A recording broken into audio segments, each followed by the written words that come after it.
A ver, pensemos en esto por un segundo. ¿Qué es el lenguaje? Suena como una pregunta súper simple, ¿no? Pero, ¿y si la respuesta pudiera cambiar, bueno, todo? La forma en que entendemos la comunicación, lo que nos hace humanos e incluso, sí, la inteligencia artificial. Hoy nos vamos a meter de lleno en una teoría fascinante. Se llama el Jano que habla. Ok, arranquemos con esto, que es una idea, potentísima. El lenguaje no está en el cerebro ni en el mundo, está en la interferencia. O sea, lo que propone esta teoría es que el lenguaje no es una cosa, no es un código estático que uno envía y otro recibe. No, es un evento. Es algo que pasa entre las personas. No está en un lugar físico, sino en la conexión misma. Entonces, ¿cuál va a ser nuestro mapa para entender esto? Primero, vamos a ver por qué las palabras no son solo palabras. Luego, nos meteremos en esta idea de la danza de la interpretación. Después, exploraremos la orquesta del significado y el peso, el verdadero peso de una palabra. Y para terminar, la gran pregunta: ¿puede una máquina realmente hablar? Vamos a ello. Muy bien, primera parada. Para entender esta teoría, lo primero es aceptar que necesitamos como un nuevo par de lentes para ver la comunicación. Olvidémonos de la idea de que es solo transmitir información. Es mucho, mucho más que eso. Y todo empieza con una idea súper fundamental, casi obvia, pero que es la base de todo. Y es que toda forma de vida interpreta. Así de simple. Para sobrevivir, cualquier ser vivo, sin excepción, tiene que interpretar lo que pasa a su alrededor. Pensemos, no sé, en lo más básico que se nos ocurra, una bacteria. Una bacteria no piensa, pero sí interpreta. ¿Cómo? Pues percibe una señal química en el agua y la interpreta como comida. Y ¡zas!, se mueve hacia allá. A eso le llamamos una interpretación de primer orden. Es directa, una señal del mundo, una reacción. Pero aquí es donde nosotros los humanos damos un salto cuántico. Porque nuestro lenguaje es una interpretación de segundo orden. ¿Qué significa eso? Que no solo interpretamos el mundo, sino que interpretamos las interpretaciones de otros. Piénsenlo, la palabra hambre no es el hambre, es una señal sobre una sensación interna que alguien ya interpretó y decidió comunicar. Es interpretar una interpretación. Y bueno, a todo este proceso tiene un nombre: endoepignosemiosis. Sé que suena súper técnico, pero en el fondo es justo esto que venimos hablando. El proceso continuo donde los seres vivos interpretan señales, tanto de afuera como de adentro. Y el lenguaje, nuestro lenguaje, simplemente emerge de ahí, de cuando empezamos a interpretar y a compartir esas interpretaciones. Es un ciclo que se repite y que en esencia nos define. Ok, entonces, ya tenemos la base teórica. Ahora la pregunta es, ¿cómo se ve esto en la práctica? Si el lenguaje no es un simple código, entonces, ¿qué es? Bueno, la metáfora que usa esta teoría es simplemente genial. Nos dice que el lenguaje no es un código, sino una danza. A ver, piénsenlo. No es como mandar un email con un archivo, donde la información va de A a B y listo. Es más como bailar. Necesita dos personas, es interactivo, tiene ritmo, y lo que sale de ahí se crea entre los que participan, no antes. Y esta cita lo resume perfecto.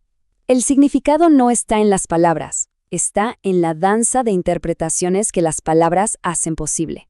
O sea, las palabras no son el significado, son como la música que suena para que la danza pueda empezar.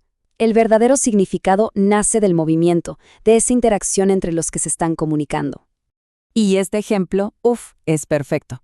La mismísima frase, hace frío, dicha por dos personas al lado de una ventana abierta, probablemente significa cierra la ventana. Dicha por alguien que no quiere salir a la calle, es una excusa. Y entre dos extraños en un ascensor, es solo una forma de romper el hielo. ¿Ven? La frase es la misma, pero el significado cambia por completo según la danza que se esté bailando en ese momento.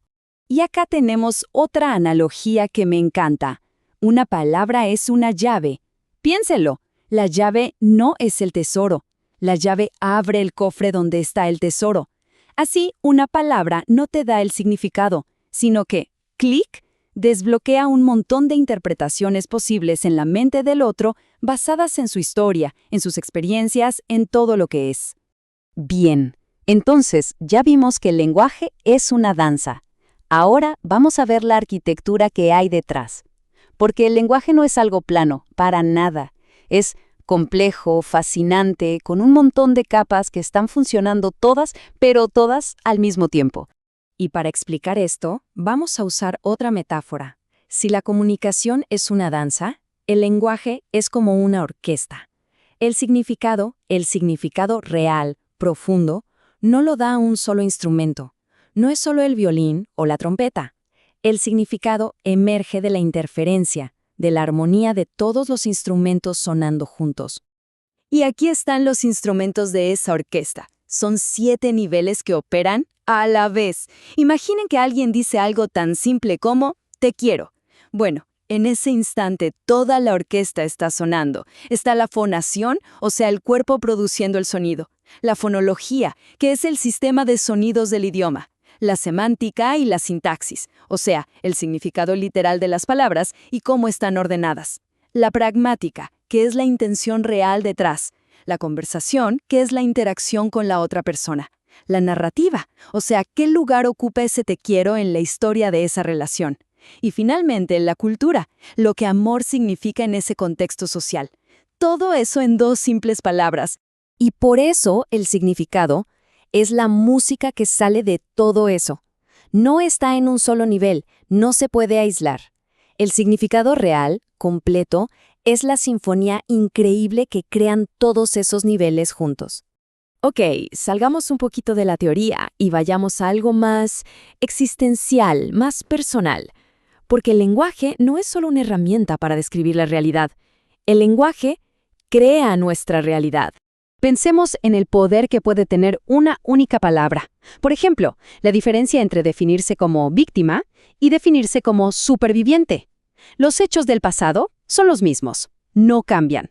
Pero esa palabra lo cambia todo, transforma por completo la historia personal, la forma de ver el presente y de encarar el futuro.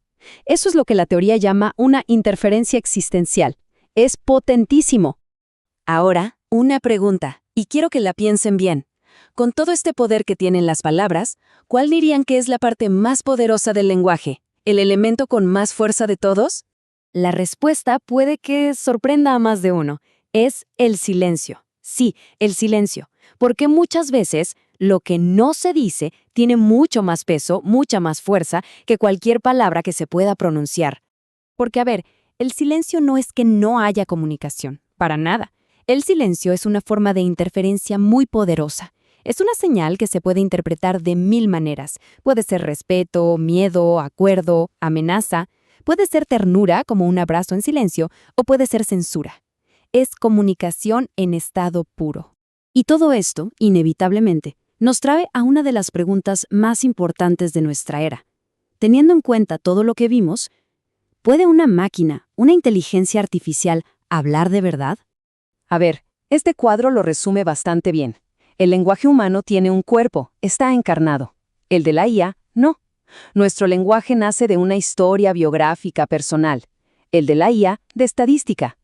Para nosotros el significado es existencial, nos jugamos la vida en él. Para la IA es funcional. Y quizá lo más importante, nuestro lenguaje es vulnerable, muestra nuestra autenticidad. El de la IA, al menos por ahora, es una simulación. Una simulación increíble, pero simulación al fin. Hay una frase que lo describe de una forma brutal, pero muy clara. La IA produce lágrimas de plástico. Parecen reales, incluso pueden sentirse reales, pero no hay dolor detrás de ellas. Y es eso. La IA puede decirte las palabras perfectas para consolar a alguien, pero no puede sentir la empatía que hay detrás. Es una actuación perfecta, sí, pero sin la experiencia, sin la vida que le da un significado auténtico. Y con esto llegamos al corazón de toda esta teoría. Hay una última metáfora que lo cierra todo. Si pensamos que cada persona es como una isla, con su propio mundo interno, su propia subjetividad, entonces el lenguaje es el puente. Es el puente que construimos para conectar esas islas, para compartir esos mundos y al final para crear una comunidad. Y esto nos deja con una reflexión final. Cada vez que hablamos, cada vez que escribimos, incluso cada vez que guardamos silencio, estamos poniendo un ladrillo en esos puentes. Así que la pregunta importante no es solo ¿qué es el lenguaje? La verdadera pregunta es ¿qué puentes estamos construyendo con nuestras palabras? ¿Qué tipo de mundo estamos creando, palabra por palabra, silencio por silencio?